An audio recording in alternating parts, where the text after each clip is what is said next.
Oi, gente, tudo bem?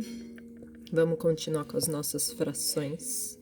E hoje a gente vai ver frações equivalentes. E aqui o nome já dá uma bela dica pra gente, certo? Equivalente é aquilo que é igual, que vale a mesma coisa, sim? Que tem o mesmo valor, que são equivalentes, são semelhantes. Então, frações equivalentes, a gente pensa que são frações que têm o mesmo valor, que têm a mesma porção, que tem a mesma quantidade de partes de um todo. Vamos entender isso aí. Hélio, Lúcia e Sandra desenharam círculos de mesmo tamanho. Sim? Cada um dividiu sua figura em partes iguais e pintou uma ou mais partes de azul. Então, olha, o desenho do Hélio, certo? Ele desenhou, pintou uma parte. Hélio dividiu o círculo em duas partes iguais, sim? Fez uma divisão ao meio. E pintou uma parte, ok? Hélio pintou um meio do círculo, uma parte de duas. Sim? Tá. Fica sombra, né? Eu tento... Deixa eu ver se eu virar mais assim. Aí, vamos ver se assim fica melhor pra ver.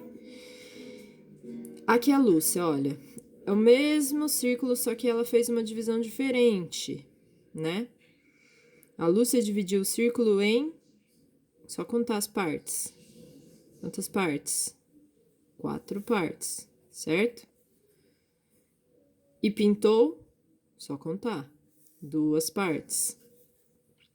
Lúcia pintou, qual é a fração? A fração eu vou deixar para vocês pensarem aí, sim? Então, o mesmo círculo, só que agora ele foi dividido em 4 partes e 2 partes foram pintadas. Então, pensem, esse todo foi dividido em 4 partes e foram usadas 2. Que fração isso representa? Coloquem aí. E depois o desenho da Sandra, é o mesmo círculo, de mesmo tamanho, só que ela dividiu em partes diferentes dos dois. Vamos ver. 1, 2, 3, 4, 5, 6, 7, 8 partes. Então, a Sandra, ela dividiu o círculo dela em 8 partes, sim? E ela pintou 1, 2, 3, 4 partes. Que fração vai representar a quantidade que ela pintou? Se ela pintou 4 partes das 8 divididas, você tem aí a fração. Então, vamos para cá, ó. 1/2 do círculo, 2/4 do círculo, 4/8 do círculo representam a mesma parte do círculo, ou seja, metade dele. Sério? Sim, vamos pensar. Esse círculo tá pintado todo uma metade. Esse círculo tá pintado 2 partes, que se a gente juntar, não daria aqui, ó, a metade dele? Essas 2 partes? Daria. E aqui, são 4 partes pintadas. Se a gente juntar essas 4 partes, também não daria metade do círculo? Também daria. Então, a gente encontra aqui o quê? Frações equivalentes. Sim? Elas valem exatamente a mesma coisa. No caso do círculo, metade do círculo. Ó, as frações que representam uma mesma parte de um todo são chamadas de frações equivalentes, certo? Então, elas representam a mesma quantidade que foi usada de um todo, sim? Por mais que seja 8 partes, 4 partes ou 2, as partes pintadas representam a mesma quantidade, que seria metade. Então, podemos dizer que 1/2, 2/4 e 4/8 são frações equivalentes, sim? Então, olha, indicamos dessa forma. 1/2 é igual a 2/4. Tem várias formas de indicar, né? 2/4 é igual a 4/8. 1/2 é igual a 4/8. E 1/2 é igual a 2/4, que é igual a 4/8. Vamos pensar nisso, se realmente é verdade, ó. Eu vou desenhar aqui um todo, mais pra baixo. Sim?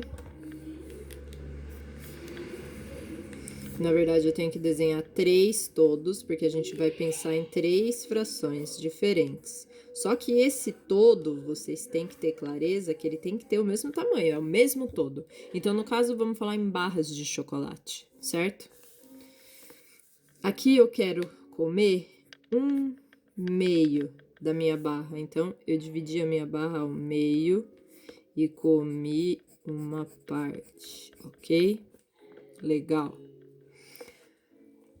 Já o meu filho, ele quer dividir em 4 e ele comeu 2/4.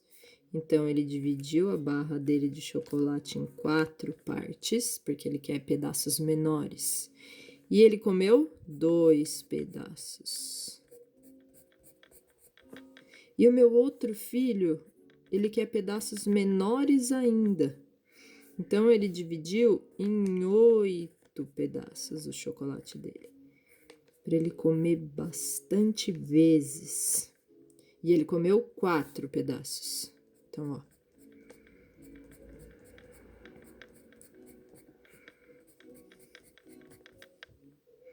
No fim, todos comemos, a mesma quantidade, percebem, ó, do chocolate?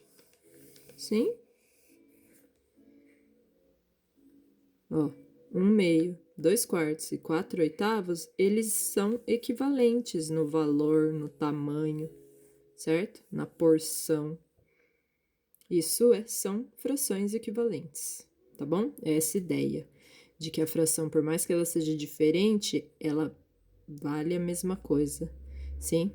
Ela é a mesma quantidade de quantidade de partes, não, mas o mesmo tamanho, sim? Como se fosse isso. Então, vamos ver o que o livro traz pra gente. Pinte a parte da figura que corresponde a cada fração e responda. Então, aqui a gente vai pintar 3/4, aqui a gente vai pintar 9/12 e aqui a gente vai pintar 17/20. Vocês vão pintar em casa. Quais dessas frações são equivalentes?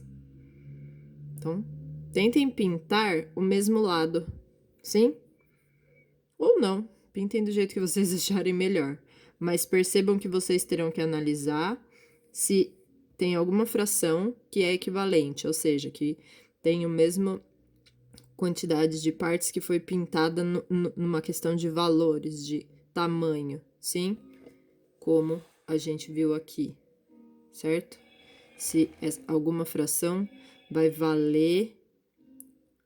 equivaler em partes desse todo, sim? No caso, todo o círculo. No 2. Escreva uma fração para representar a parte colorida de cada figura. Então, vocês vão fazer uma fração para cá, uma fração para cá, uma fração aqui e outra aqui, tá bom?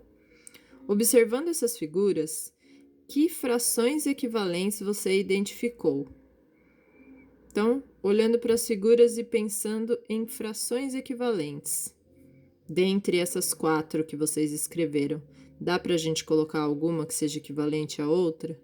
Tem frações equivalentes que valem as mesmas partes de um todo? Pensa aí. No 3. Destaque as tiras do material de apoio 3 e responda as seguintes questões. Olha lá, tá lá no fundo. Esse aqui, ó. Sim? Tá? Vocês vão destacar. Ele já tá bem separadinho. Cuidado para não rasgar, faz devagar, tá bom? Para não ficar feio. Destaca um de cada vez. Quando vai destacar, eu recomendo que dobre, tá vendo? Ó? Faz o vinco, ó, que ele meio que já se solta sozinho. Quando você faz o vinco, dobra para um lado, depois vira, tá vendo? Ó? Dobra pro outro, ó, ele já vai soltando, tá vendo? E aí você usem uma tesoura do jeito que vocês acharem melhor, mas pode destacar, tá bom? Que a gente vai usar na questão 3. Então vamos. A. Quantos pedaços de 1/4 da tira serão necessários para sobrepor, sem faltar nem sobrar, um dos pedaços de 1/2 da tira? Então, vocês vão pôr os pedacinhos de 1/4, que tem lá, em cima dos de 1/2 e ver quantos de 1/4 vocês precisam para cobrir 1/2 da tira, tá? E no B, Quantos pedaços de 1/6 da tira serão necessários para sobrepor, sem faltar nem sobrar, um dos pedaços de 1/3 da tira? Mesma coisa. Vocês vão pegar os pedacinhos de 1/6, colocar em cima dos de 1/3 para ver quantos de 1/6 você precisa para cobrir 1/3, tá? E aí você me diz aqui quantos pedaços você usou aqui e quantos pedaços você usou aqui. Agora, manipule os pedaços de tira e pinte a frase verdadeira. Então, ó, vocês vão, usando aqueles pedacinhos, montar, sobrepor, desfazer, para ver qual dessas frases é verdadeira. 3/6 da tira azul clara é o mesmo que 1/2 da tira roxa. Então, verifiquem se isso é verdade. Coloque em cima e vê se é verdade. Se 3/6 da tira azul clara é o mesmo que 1/2 da tira roxa. E verifiquem se 8/8 da tira rosa é o mesmo que 7/9 da tira laranja, tá? Faz essa sobreposição das tiras para ver se essas afirmações são verdadeiras ou falsas. E no 4, para finalizar, responda a questão no caderno. Gil e Marcela estão resolvendo o mesmo problema de matemática. Então, olha lá. Eu resolvi 1/4 dos problemas. Então, ela resolveu ele, né? Resolveu uma parte dos problemas. E ela conseguiu resolver 2/8 dos problemas, certo? 2 dos 8 problemas, perdão. Quantos problemas cada um resolveu? Justifique a sua resposta. Então, pensa. Um quebra-cabeça aí para vocês. Ele resolveu 1/4 dos problemas e ela conseguiu resolver 2 dos 8 problemas. Então, quantos problemas tem? Pensa aí, tá bom? E a gente se vê mais tarde. Beijo!